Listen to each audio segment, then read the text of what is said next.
Понеже споменахме няколко имена на популярни световни известни личности и звезди, и няма как да не се сетя за случаят с президента на Украйна, който беше на гости в Белия дом, и порицанието, че той няма костюм. Правилно ли беше това от страна на американското правителство по този начин да се надсмее над неговото отсъствие на костюм? Чефо, нямаш представа колко съм ти благодарен за този въпрос. И се очудвам, че много малко твои колеги, почти никой не го поставиха, не говоря за дискусия, а не го поставиха на дневен ред, тъй като той е ключов въпрос не само за модата. Даже тук най-малко има мода.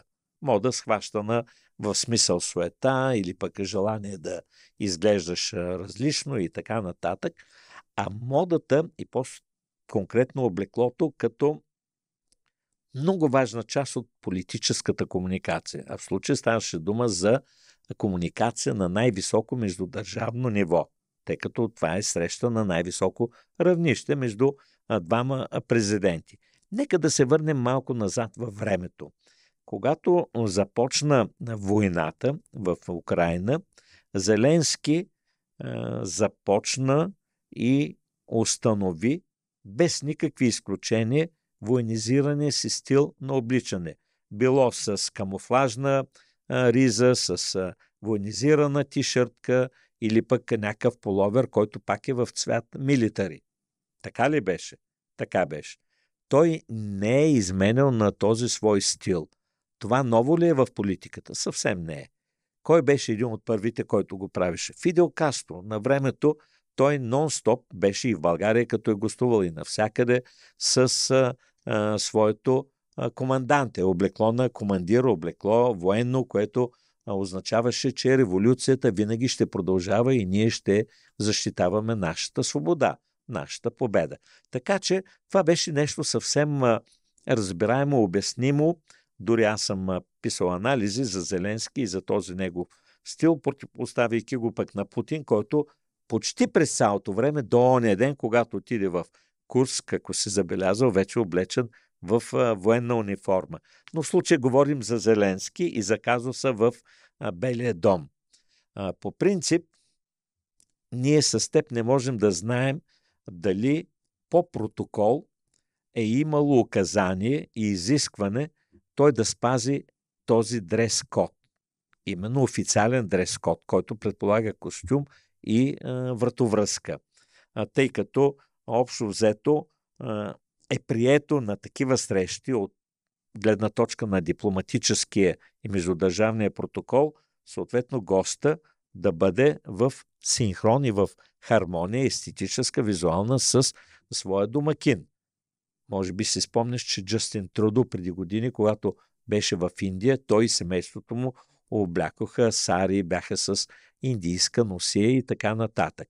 Така че аз не знам дали е имало предупреждение той да бъде с официален дрес-код или това адхок на момента в часа беше използвано за наливане на масло в огъня и за разгаряне на този конфликт. Във всеки случай аз не го намирам за уместно. Значи аз не бих критикувал Зеленски за това, че е отишъл по същия начин, по който е на заседанията в Брюксел, на срещи с различни държавни глави, в това число и с крал Чарлз III.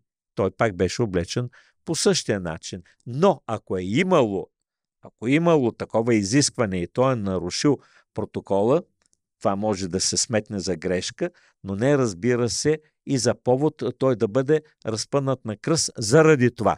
Заради други неща може, но говоря конкретно заради неговия дрес-код. Излезе ми в съзнанието много яко изречение по този повод, което гласеше, че в Белия дом се срещнали един човек без костюм и един костюм без човек. Скъпи приятели, ако харесвате най-култовите моменти от шоуто 1 на 1, абонирайте се с камбанка за Чефо Moments. Целите двучасови епизоди пък са налични на Чефо подкаст. Линк за канала в описанието на видеото. Благодаря. Да. Ами това са антитези. Вижте сега, всичко е изключително, как да кажа, сложно И тъй като аз анализирам Доналд Тръмп от дълги години, между впрочем, аз съм първият университетски преподавател, който въвежда като университетска дисциплина бизнес комуникацията и фирмената култура. И в началото част от моите лекции пред студентите се базираха на бизнес опита на Доналд Тръмп. Още от това време. Времето на 80-те и началото на 90-те години, защото той има уникален опит като бизнесмен. Наскоро в моя анализ на имиджа на Доналд Тръмп аз завърших с думите: ако той допринесе за установяването на траен мир и разбирателство на човечеството, ние би трябвало да простим или да погледнем с снизхождение на другите негови прегрешения, защото той наистина често пъти е бутафорен, арогантен, той е шоумен, той казва неща, които наистина човек би се очудил как може личност, която е на такъв пост, въобще дори да си помисли подобно нещо, но това е той. От край време. В него комуникативното начало и началото да привлечеш внимание е от изключително значение. Така както, да речем, за голяма част от днешните инфлуенсъри и инфлуенсърки, въпреки че те не трябва да бъдат делени по пол, но аз подчертавам, тъй като инфлуенсъри рядко се разсъбличат, а инфлуенсърки масово, за да привлекат вниманието. Окей, те трупат последователи, трупат лайкове, трупат комплименти. Кой е въпросът? Това важи и за Тръмп, и за тях. Какво ще направиш след като привлечеш това внимание? Защото хубаво прожектора ще те освети. А имаш ли след това какво да дадеш? И един от най-горчивите примери е за фалита на една инфлуенсърка с милиони последователи, която се опиени от тази своя слава и реши да влиза в модния бизнес, пускайки серия тишъртки със своя образ. Пълен провал, банкрут. Просто не се пренася едното върху другото непременно и задължително. Но това не е български сценарий, световен. Не, разбира се, да. Да останем още малко на темата. Не, за разсъбличането България има принос.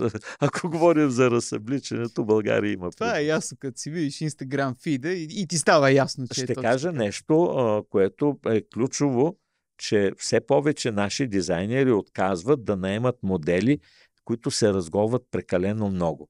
Под прекалено много нямам предвид естетическо разговане, защото голотата тя е и обект на световната живопис, на изкуството, на киното, театъра, на литературата, но просто те казват, вие не сте за модния дизайн, вие сте за някъде другаде. Просто защото те поставят акцент, инфлуенсърките и други такива подобни създателки на съдържание, ако мога да го кажа толкова префрацунено, те поставят акцент не толкова на дрехата, колкото на техни части от тялото.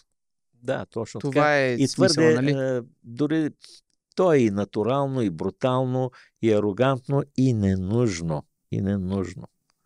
Това е пип-шоу. Сега то си има своята публика, но това не е публиката, това не са ценителите на новите модни колекции, освен ако не е заложено в концепцията. А какъв е този интерес на модата в световен мащаб да избира толкова особени визуално хора? Те са толкова понякога различни. Те имат нещо толкова характерно в техните физиономии, тела, дори цвят на кожата. Защо се търси този ефект от модни дизайнери?